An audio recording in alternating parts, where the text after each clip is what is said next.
Olá, eu sou o pastor David Paniago e essa é a leitura bíblica diária desta segunda-feira, dia 10 de julho de 2023. Ela se encontra registrada na primeira epístola de Pedro, capítulo 1, os versos de número 15 e versos de número 16. E diz assim: Mas como é santo aquele que vos chamou, sede vós também santos em toda a vossa maneira de viver, porquanto está escrito: sede santos, porque eu sou santo. Vou repetir. Mas como é santo aquele que vos chamou, sede vós também santos em toda a vossa maneira de viver, porquanto está escrito: sede santos, porque eu sou santo. Mas como é santo aquele que vos chamou? Dentre os chamados atributos comunicáveis de Deus, está a sua santidade. Deus é absolutamente santo, sua santidade é infinita e inigualável. A santidade de Deus é singular por causa da sua majestade infinita e também em virtude dele ser totalmente distinto e separado em pureza das suas criaturas. Ele é santo em si mesmo, em sua essência e sua natureza. 1 Samuel 2:2 diz assim: Não há santo como o Senhor, porque não há outro fora de ti, e rocha nenhuma há como o nosso Deus. O termo santo vem do hebraico kadosh e do grego arios e significa separação ou brilho. É especificamente divino. A etimologia de kadosh é um pouco incerta, todavia parece uma combinação que indica queimar no fogo, numa referência à famosa oferta queimada, o holocausto. Porém, a ideia básica de ser santo é separar, retirar do uso comum. Esse é o pensamento do Antigo Testamento para fazer diferença entre o santo e o profano, entre o imundo e o limpo. Levítico 10:10. Nenhum outro atributo divino é tão solenizado nas Escrituras Sagradas. Isaías 6:3.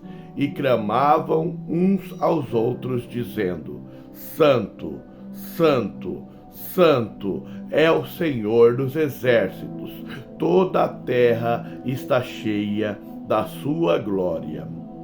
Continuando o versículo: Mas como é santo aquele que vos chamou, sede vós também santos em toda a vossa maneira de viver. Uma vez que aquele que nos chamou é santo, ele espera de nós que nos identificamos com ele, nos chamamos pelo seu nome, que também sejamos separados, irrepreensíveis nele. Efésios 1:4. Como também nos elegeu antes da fundação do mundo, para que fôssemos santos e irrepreensíveis diante dele em amor. Então eu entendo com esses versículos que Deus nos elegeu, nos chamou para sermos santos e irrepreensíveis. Que responsabilidade!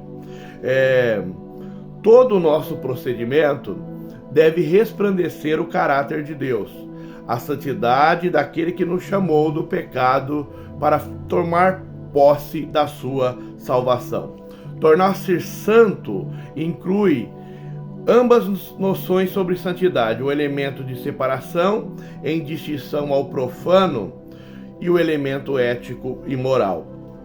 O verbo santificar, do grego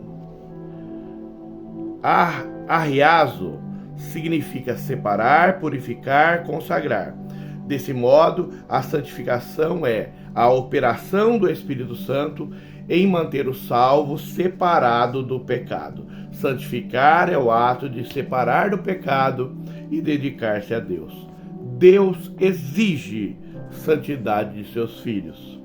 Segundo Hebreus 12:14, sem a santificação ninguém verá o Senhor.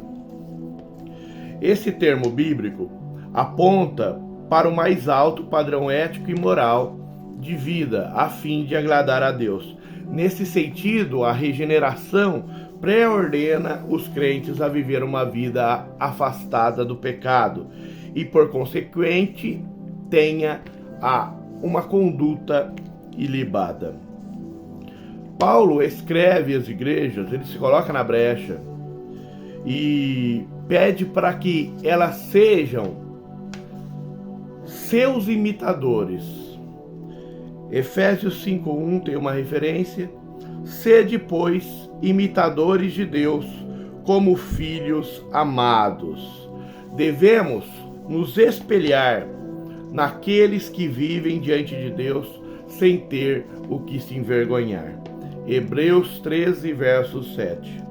Lembrai-vos dos vossos pastores, que vos falaram a palavra de Deus, a fé dos quais imitai, atentando para a sua maneira de viver. Então devemos procurar referências de homens santos de Deus e nos espelharmos neles. A conclusão do versículo: mas como é santo aquele que vos chamou, sede vós também santos em toda a vossa maneira de viver, porquanto está escrito: sede santos, porque eu sou santo. Pedro cita a passagem de Levítico 11, 44 e 45, que está escrito desta maneira: porque eu sou o Senhor vosso Deus, porquanto vós vos santificareis, e sereis santos, porque eu sou santo. E não vos contaminareis com nenhum réptil que se arrasta sobre a terra, porque eu sou o Senhor, que vos fiz subir da terra do Egito, para que eu seja vosso Deus, e para que sejais santos, porque eu sou santo.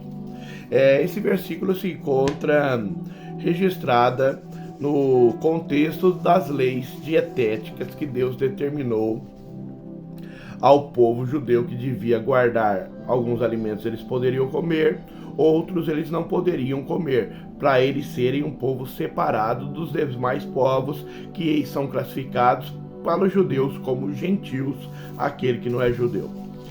Para sustentar esse argumento, sede santos porque eu sou santo, N. Miller diz que o apelo à palavra de Deus serve para ratificar com autoridade o que foi dito.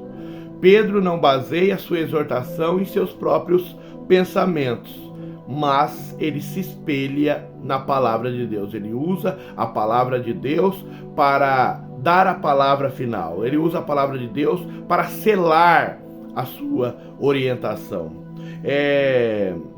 W. em seu comentário, diz que a palavra revela a mente de Deus, de modo que devemos aprendê-la. Revela o coração de Deus, de modo que devemos amá-la. E revela a vontade de Deus, de modo que devemos obedecê-la. O ser como um todo, a mente, o coração e a vontade, precisam ser controlados pela palavra de Deus. Então, se hoje ouvires a voz do Espírito Santo, não endureçais o vosso coração.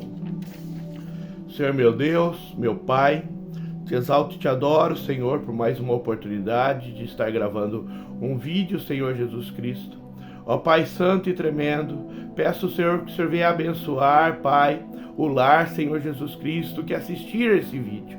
Deus santo, tremendo e poderoso, que possamos ter na nossa consciência, Senhor, que fomos chamados para fora do mundo, Senhor. Igrejas são chamados para fora. Ó Pai santo, tremendo, que possamos ter uma vida separada, Pai, das tradições do mundo, que possamos, Senhor, não fretar, Senhor, com os costumes do mundo, mas que possamos ter uma vida ilibada, uma conduta santa e irrepreensível, porque essa é a sua vontade. O Senhor nos chamou para ser santo, afinal, o Senhor é santo. Fica com cada um de nós. Eu abençoo a todos em nome de Jesus. Amém.